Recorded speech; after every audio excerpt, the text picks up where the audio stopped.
I couldn't get my mind to do what I wanted to do, and then after 6 weeks, I just went through the whole thing, and I felt like I hit a golf ball right in the sweet spot. Something clicked, and from that point forward, what took me 2.5 or 3 hours to do, I was able to do in 45 minutes. I was firing and wiring, these new circuits, and I was practicing paying attention.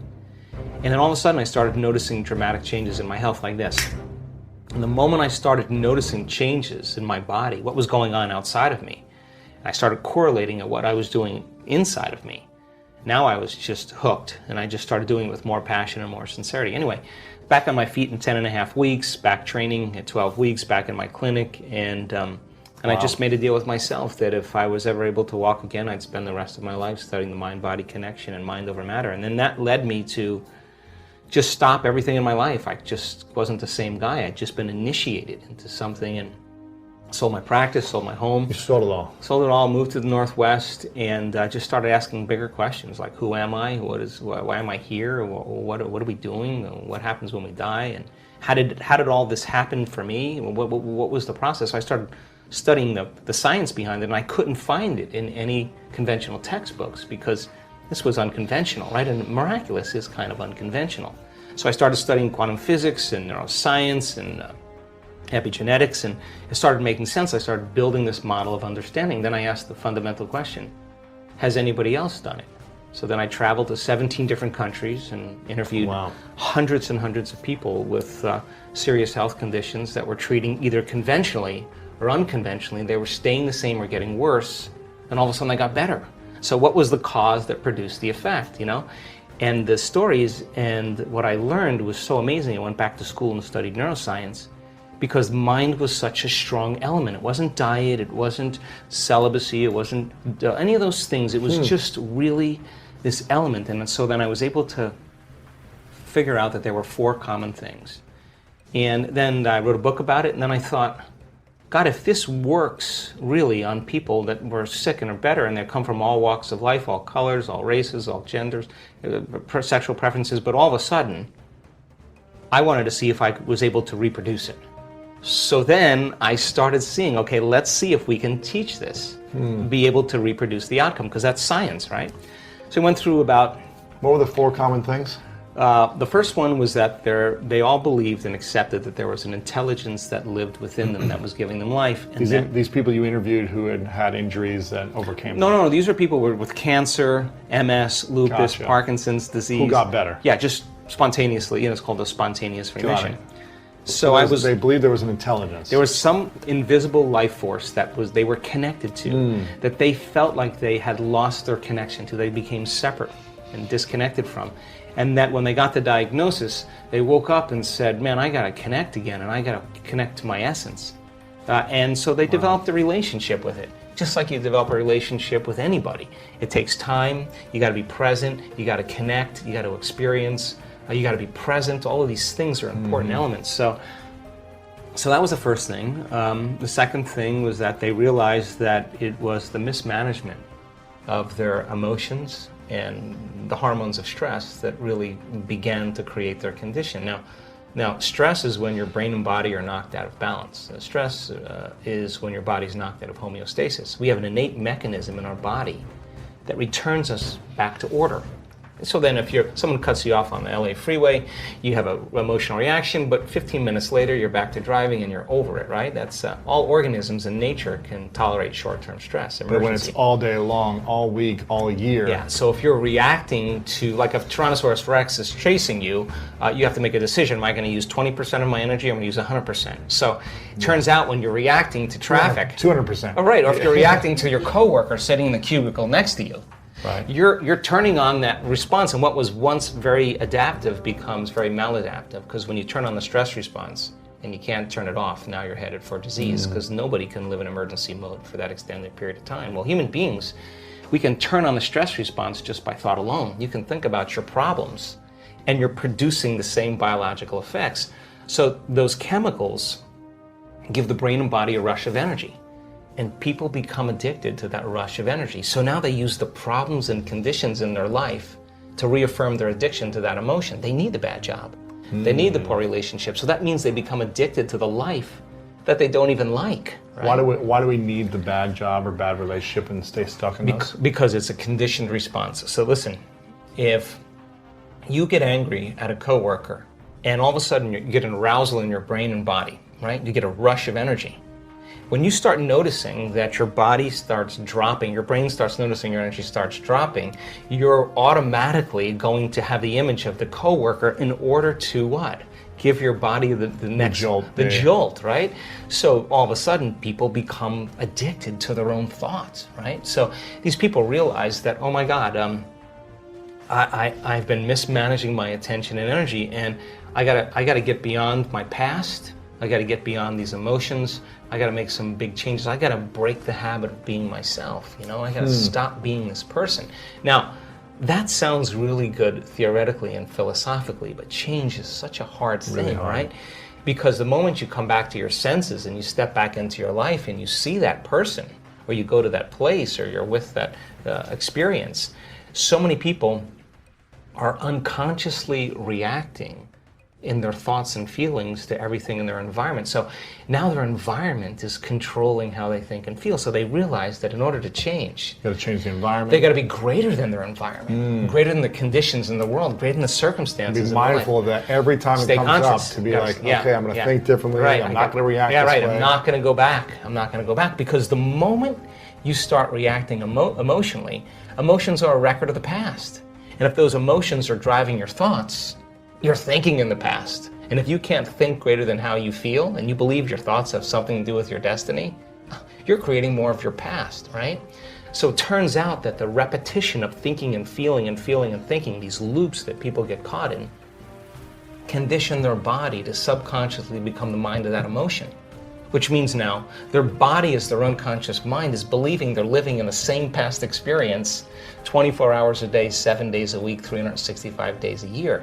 What's the relevance behind that? Well, the latest research on genes says genes don't create disease. It's the environment that signals the gene that creates disease. The emotional environment or the physical environment? Your environment, any environmental reaction. But if you're reacting emotionally to your environment the same way, you're signaling the same gene in the same way, and now you're headed for a genetic destiny.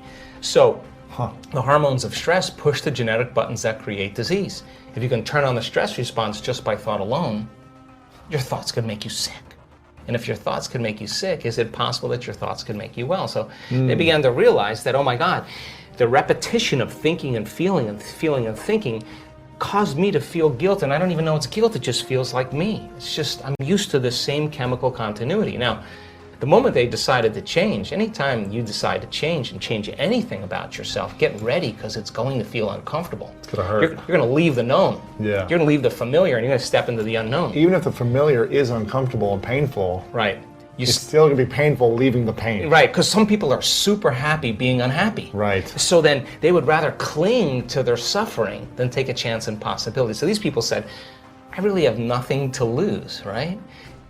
So then they said, I'm willing to be uncomfortable and be in the unknown. And it turns out that's the perfect place to create from. So when the body is conditioned to become the mind, then to change is to be greater than the body, right? Because how do we become greater than the body? Well, that's a whole nother conversation. But let me finish this, okay?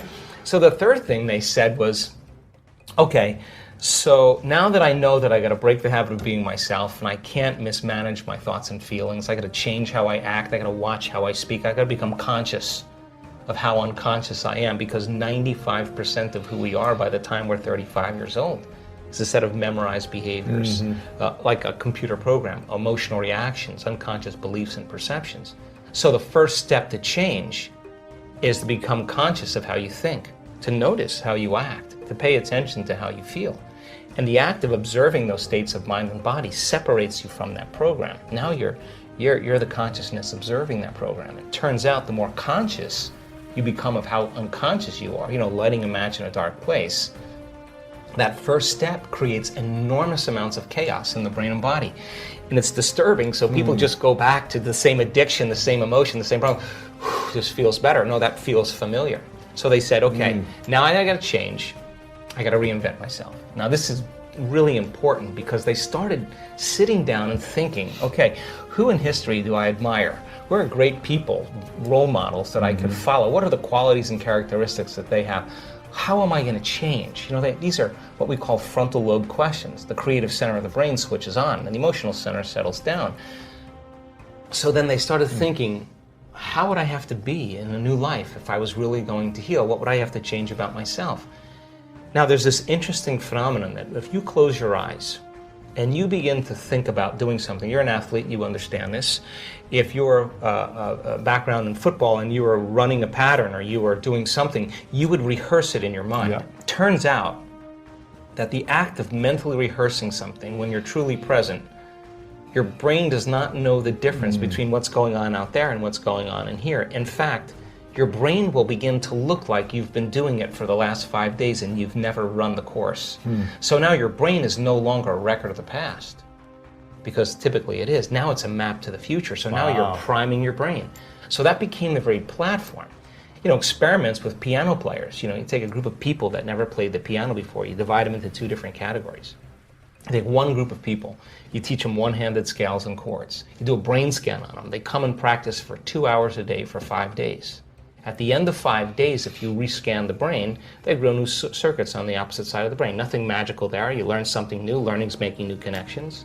Get some instruction. You get instruction. You get your body involved. You get your body involved, you're going to have an experience. Experience enriches the brain. Pay attention to what you're doing. You got to pay attention and repeat it. Firing and wiring. You're going to assemble new circuits. You can take the other group of people, have them come for 2 hours a day for 5 days, do a brain scan before, the brain scan after. Have them close their eyes and mentally rehearse playing those scales and chords. At the end of 5 days, they'll grow the same amount of circuits in their brain as the people who actually physically demonstrated the action. What does that mean? It means not only do they change their brain by thinking differently, but their brain looks like they've been playing the piano for 5 days. Now set them in front of a piano. Never played the piano before. They'll play those scales and chords because their brain is wired to play it. So now, the act of rehearsing who they're going to be, what are the qualities, and beginning to get in this creative state, began to lay down the circuits of a new personality.